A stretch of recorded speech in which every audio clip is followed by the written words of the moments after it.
चले अब आप अलिफ बे सुनाएं। अच्छा।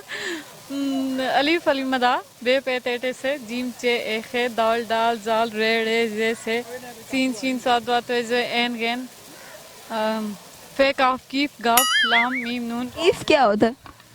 फे काफ कीफ वो जो छोटी वाली का वाली कीफ होती है ना। कीफ बोलते हैं? हाँ हमने कीफ पढ़ा था। मैं तो पहली दफा सुन रही हूँ। अच्छा चले काफ कीफ गाफ लाम मीम नून बाओ ए हमजा छोटी ये बड़ी है सुना। Thank you so much. हमें अलिफ बे सुनाएंगे। क्या सुनाएंगे? अलिफ बे। अलिफ बे आप ही सुने।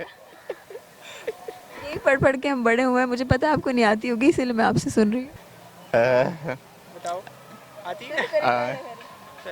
अलिफ बे पे ते टे टे से जीम हे खे जीम जीम खे दाल डाल जाल रे रे से सीन शीन स्वाद स्वाद तुए जुए ऐन गैन फे काफ काफ लाम मीम नून वाव हमजा छोटी है बड़ी है। चलें आपको अब अलिफ बे सुनानी पड़ेगी। ये तो बहुत ही मुश्किल क्वेश्चन कर दिया आपने। कर है। से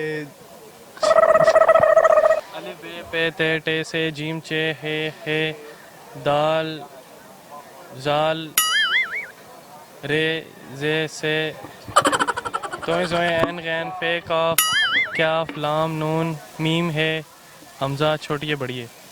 आधी खा गई है, लेकिन ठीक है, you tried well, thank you so much. सवाल बदलती हूँ कि वो कौन सी आए, आप ऐसे करें, आप ना मुझे अलिफ बे सुना दें। अलिफ बे। अलिफ बे पे ते टे से जीम चे हे दाल डाल जाल रे अड़े जे से सीन सीन स्वाद वाद तोय जोय ऐन गैन फे काफ काफ ग्याफ लाम मीम नून वाव फे हमजा छोटी है बड़ी है। मैं एक्सपेक्ट कर रही थी आपको नहीं आएगी। चले, थैंक यू सो मच।